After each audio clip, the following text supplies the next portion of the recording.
নজর রাখবো পরবর্তী সংবাদে।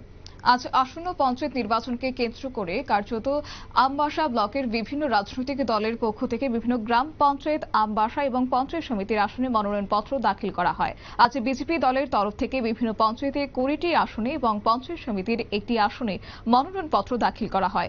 তিপ্রামথা দলের তরফ থেকে গ্রাম পঞ্চায়েতের 14টি আসনে এবং পঞ্চায়েত সমিতির 3টি আসনে মনোনয়নপত্র দাখিল করা হয়। সেই সাথে আজ কংগ্রেস দলের পক্ষ থেকে পঞ্চায়েত সমিতির একটি আসনে এবং গ্রাম পঞ্চায়েতের 2টি আসনে মনোনয়নপত্র দাখিল করা হয়েছে বলে খবর রয়েছে। বিস্তারিত কি রয়েছে শুনুন। 20টা নমিনেশন আমরা আজকে সাবমিট করতেছি 20টা সিটের।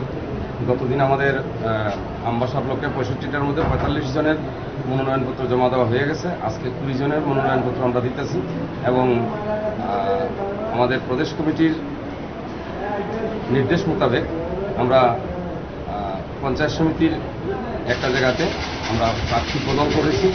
সেই প্রার্থী বদল করে সেই মনোনয়নটা আমরা আজকে জমা করছি। কত নম্বর ওয়ার্ডে প্রার্থী বদল করা হয়েছে? আমবাসা পঞ্চায়েত সমিতির 6 নম্বর ওয়ার্ডে আমরা প্রার্থী বদল করেছি। প্রদেশ কমিটির নির্দেশ অনুসারে ওনার মনোনয়ন আমরা এইমাত্র সম্পন্ন।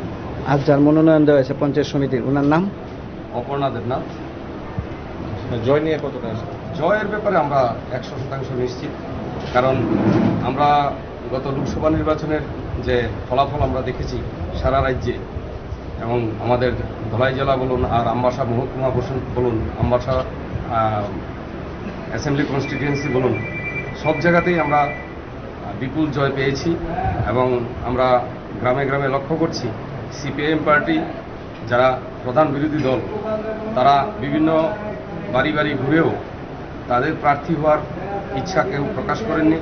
আমরা দেখেছি বিভিন্ন জায়গায় তারা একই পরিবারের 3 জন 4 জন 4 জায়গায়, একই পঞ্চায়েতে 4 জায়গায় এক পরিবার থেকে দাঁড় করিয়েছেন।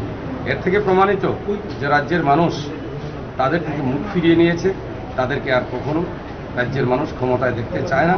আমরা চাই কেন্দ্রে বিজেপি সরকার, রাজ্যে বিজেপি সরকার এবং পঞ্চায়েত স্তরেও বিজেপি সরকার উন্নয়নের ধারা অব্যাহত থাকবে, এই আশা আমরা রাখি।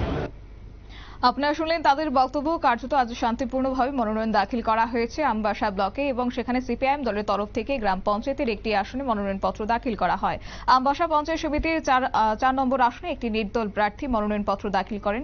জয় নিয়ে প্রতিটি রাজনৈতিক দল আশাবাদী। আজ সংবাদ মাধ্যমের মুখোমুখি হয়ে এমনটাই জানিয়েছেন বিভিন্ন রাজনৈতিক দলের প্রতিনিধিরা। নিয়ে নিচ্ছে ছোট্ট একটি বিজ্ঞাপন বিরতির সঙ্গে থাকুন।